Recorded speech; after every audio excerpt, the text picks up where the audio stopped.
right, so I've changed out to a smaller Dremel wheel, sanding wheel, because this piece, I need to sharpen the radius here just a little bit so it will fit properly down here. So if it rocks a little bit, you're having trouble getting that to sit right, I'll show you. It's just a little bit in the corners. You want the material there to be a little bit thinner and a little bit sharper radius.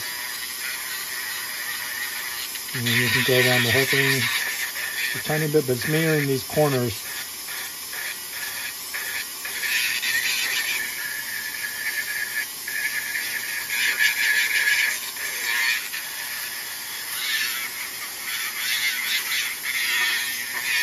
All right. Let's do a test fit here. There we go, perfect.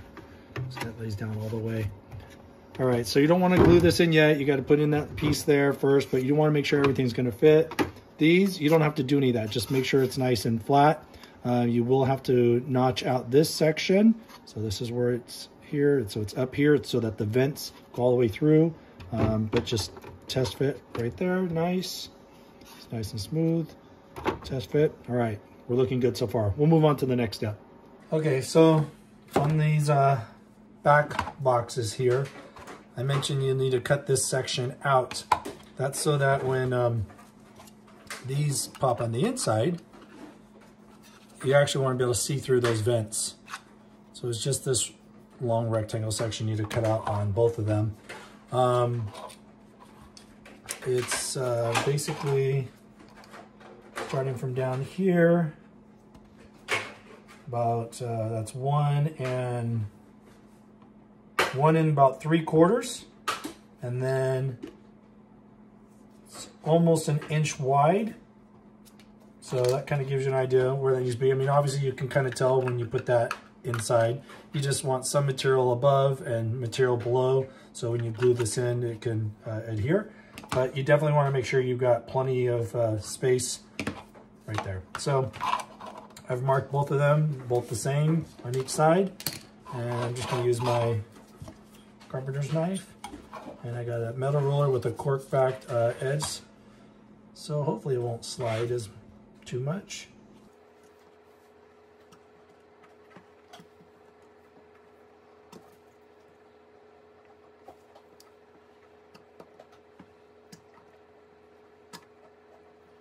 Okay. And then on this edge here, you don't need to go too far down, but just a little bit past the return edge there, or that roll.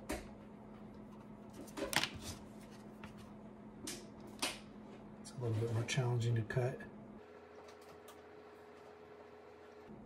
And you could score and snap this, or you can use a Dremel tool, whatever's best or easiest for you, whatever you're comfortable with.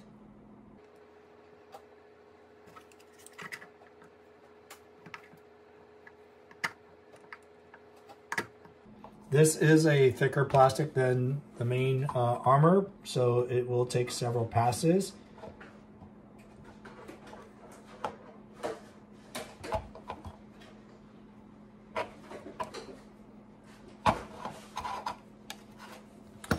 I'm tempted to just go take it to the Dremel and just cut it so I can cut through it and then sand it. Okay, so change this out to one of these diamond wheel cutters. These are pretty amazing. So I've already got it all marked. Started to score this one, but I'm just gonna cut it through here. You'll see how much.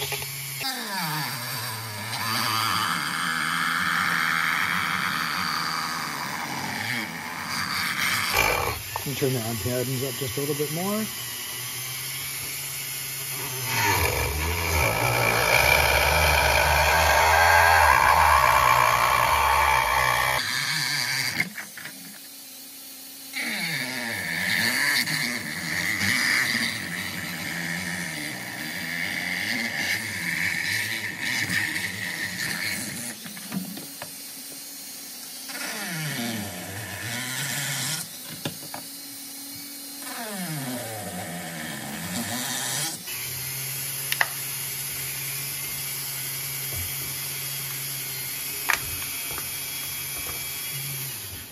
So you can see the difference between using a Dremel, how much it gummies up, versus the score and snap technique with a carpenter's knife. Both methods work, but there's just a little bit more cleanup, in my opinion, that you have to do with the Dremel. But, you know, a little bit of time saver of not having to score so many times, but then just taking your file, cleaning up all the little burrs, and I'm going to straighten that out a little bit. But basically, I'll go through and file this really nice and straight, and I'll repeat it to the other side, and then it'll be ready to move on to the next step. For these rear boxes, we've got the slots cut out, and that's so that when this fits down inside there, you can see through it. Okay. So this is going to glue inside. See, this is all shiny. I'm going to take my palm sander and sand this, which I've already done it here, so you can see the difference. And I've already sanded the back of these things also. So I'm going to sand a little bit, just a little bit where that groove is. Might not need to, but I'm just going to scuff it up just a tiny bit so that this will sit right there.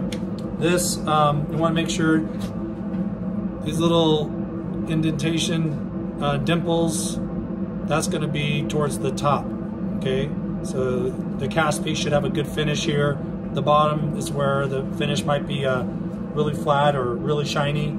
That's there. You want to sand just so you know you get a good bond when you glue that. And then this piece, the little notch lines up right here on this corner, and that's where this is going to glue. So I'm going to sand this area to make sure it gets a good bond. The detail pieces never cast very well, and that's the same thing for the screen used. They didn't cast very well. So, you know, some prongs might be there, some aren't, some had holes. In all the shots that I've been able to see, and when I went to London and I saw the suits on display for the shore trooper, which this is same part for the shore, the tank trooper, the mud, the ICAT, it's the same inner component. So don't fret if some of your cast pieces are off. That's really how it looked. So yeah, I'm just going to sand the back of that, and then we'll get to gluing these parts together. Okay, so I've got all my boxes trimmed. I got all the cast detail parts sanded. I used the palm sander, and I kind of rounded these back corners a little bit, just so I knew it would slide inside, but I probably didn't need to. It really does just fall in nicely. So one thing you want to consider when you're about to glue these pieces on is, number one, this is going to sit right at this bottom edge here. I'm going to move those out of the way for a moment. So that's going to sit right at this bottom edge. Don't have it push off one side, because then it won't fit down in the box. And then this one, as I mentioned, these little circular dimples, they're going to be near the top, and you want to have it where it's pointing towards this piece. So you got going across this way and going across this way are those dimples. So if you can, try to line it up. You want to put it over the engraved circle that's there, and just have where the dots on the bottom, dots on the top, on the sides. Okay, I'll start with that one first. In fact, I'm going to see if I have a little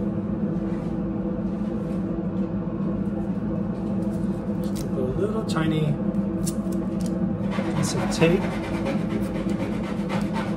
that points right here where that little dimple is. All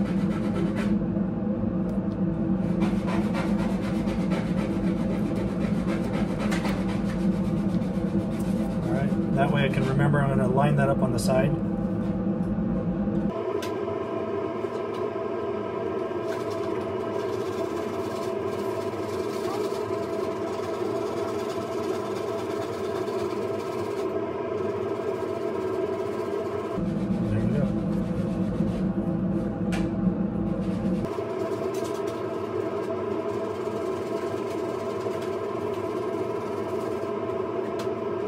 Alright, so there we go, that's in place. And this one, again, just want to make sure it's all the way down to that edge.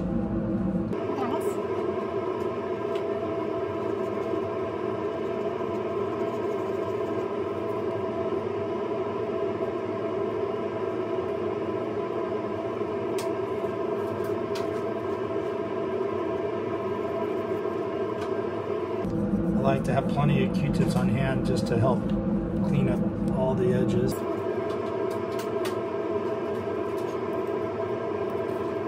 Now I'm not going to use any kicker yet because I'm going to glue these inside here. So once I've already done all the fire lane, all the cleanup, I've checked to make sure they fit good in here, then I feel comfortable gluing them in there, okay?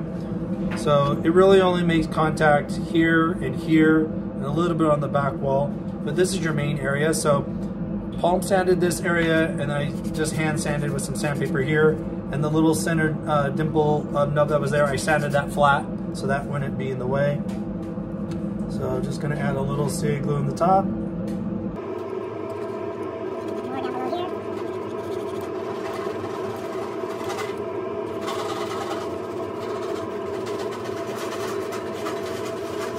And it fits in there pretty well.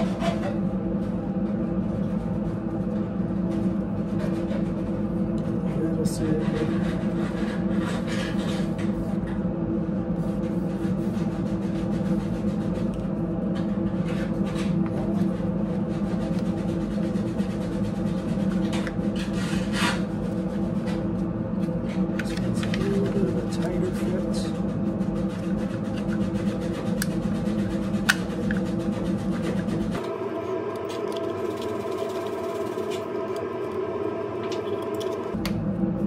I'm going to sand this edge just a little bit more to make it slide in.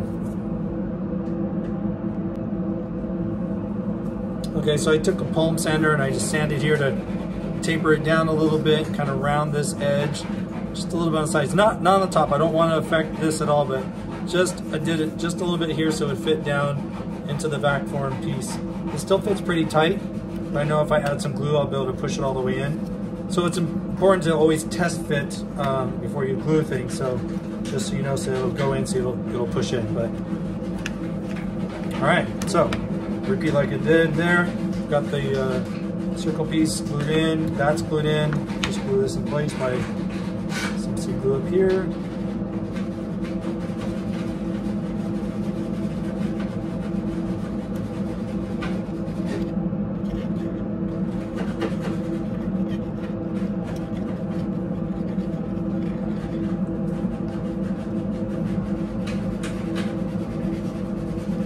That to push all the way down.